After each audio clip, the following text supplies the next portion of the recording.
Her manager slammed a folder on the desk and told Lena a customer had filed a complaint against her.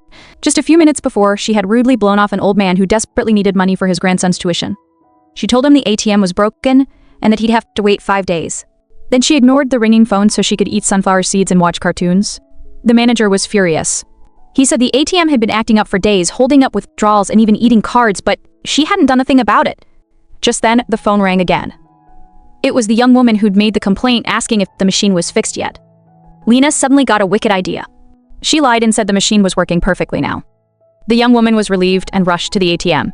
But the moment she put her card in, the machine ate it. A second later, a notification popped up on her phone saying $10,000 had been withdrawn. Before she could even process what was happening, the machine started spitting out a crazy amount of cash. She panicked and called the bank again, screaming that the ATM was throwing money everywhere. Lena just laughed, not believing such a ridiculous story. She accused the woman of being some poor person just making things up. She sneered that if the machine was really spitting out hundreds of thousands, the woman would have just run off with the money instead of calling. Then she hung up on her. She had no idea the woman was in tears because she desperately needed that money for her mother's emergency surgery. While cash was raining down all around her, the hospital called with a final warning. They told her she only had 30 minutes left to pay the bill. The bank teller screamed at the young woman, asking if she was blind. She had just run out of work and crashed right into her, knocking her to the ground. The teller, Lena, was in a hurry to get to a blind date with her boss's son and didn't have time to say sorry. But what she didn't know was that this was the same customer she had tricked just an hour earlier. Yue realized she'd be the main suspect if the money went missing. She made a decision. She ordered the 2 biggest suitcases she could find and started stuffing them full of cash. After filling both suitcases to the top, she realized the ATM had spit out over $10 million.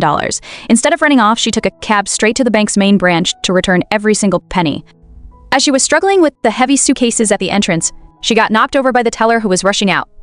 Yue realized who it was, recognizing the rude voice from the phone. She explained she was there to return the money. Lena sneered, looking at the cheap suitcases and asking what money she was talking about. She asked if it was just a few $100 and told her not to waste her time. That's when Yue opened the suitcase. She asked, "Is this 10 million?" as she revealed stacks and stacks of cash. The teller's jaw dropped. Just then, the bank manager stormed out, looking furious. He asked what all the noise was about. Lena, thinking fast, lied and claimed the young woman, Yue, was a troublemaker trying to scam the bank. But just as the manager was about to have Yue thrown out, she calmly showed him a document. She said she wasn't lying. She explained that if he didn't believe her, he needed to sign the release form. It would prove that she had returned the 10 million in cash that the broken ATM spit out. She made it clear that once it was signed, any future losses had nothing to do with her. The teller, Lena, burst out laughing, convinced it was all a big act. She made fun of Yue, telling her she was just putting on a show to get out of trouble. To prove her point, Yue insisted that Lena sign the form. Eager to get rid of her and get to her blind date, Lena scribbled her name on the paper, thinking the whole thing was a joke. Then she crumpled it up and smugly told Yue to get lost. But what Lena didn't know was that Yue had just handed her a legally binding trap. After signing, Lena had, without even realizing it, accepted full responsibility for the $10 million in cash. The money now officially belonged to Yue. The bank teller furiously told the girl she'd already given her a receipt and threatened to have security throw her out. But what the bank didn't know was that the girl wasn't a troublemaker. She was trying to return the $10 million their broken ATM had just spit out.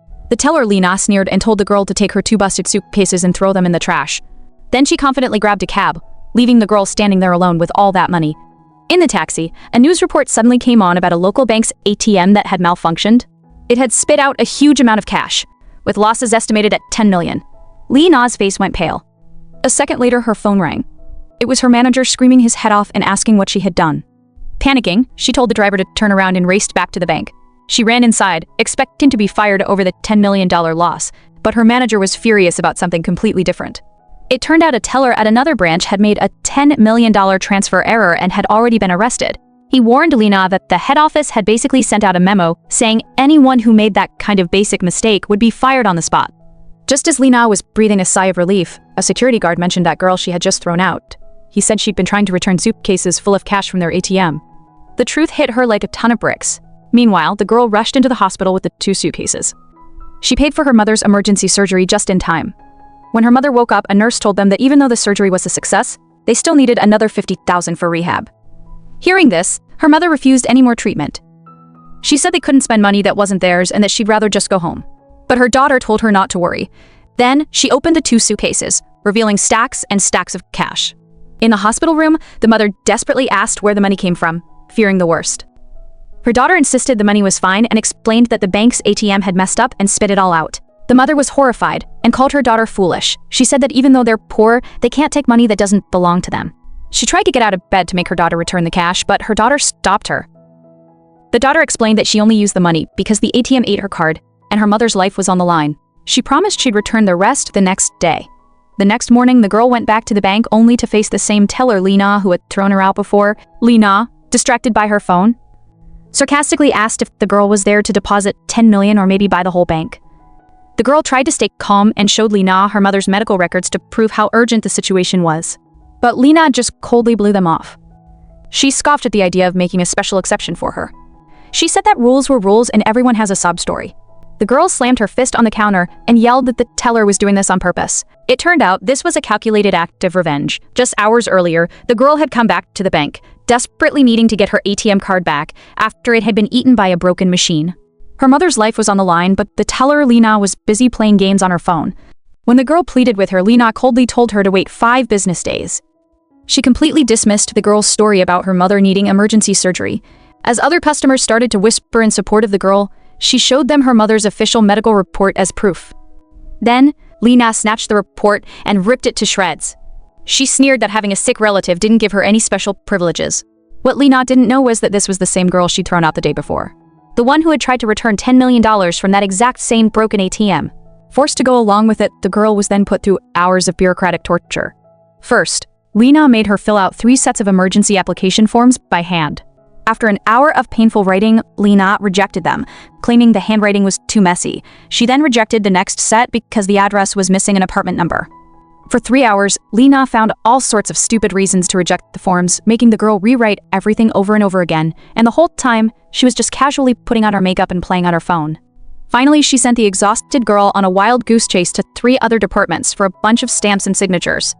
After finally getting every single signature she needed, she went back to Lena's counter. This time, with every form filled out perfectly, Lena couldn't find any more excuses. She just looked up and announced that the system was down for a bit. She said the application would have to wait another 5 days. This was the last straw. The girl exploded in anger, accusing the teller of screwing with her on purpose. But Lena played the victim, loudly complaining to the whole bank that the girl was harassing her over a technical problem she couldn't control. After being publicly shamed by the whole bank, the girl had to leave. But what she didn't know was that the teller's revenge was just getting started.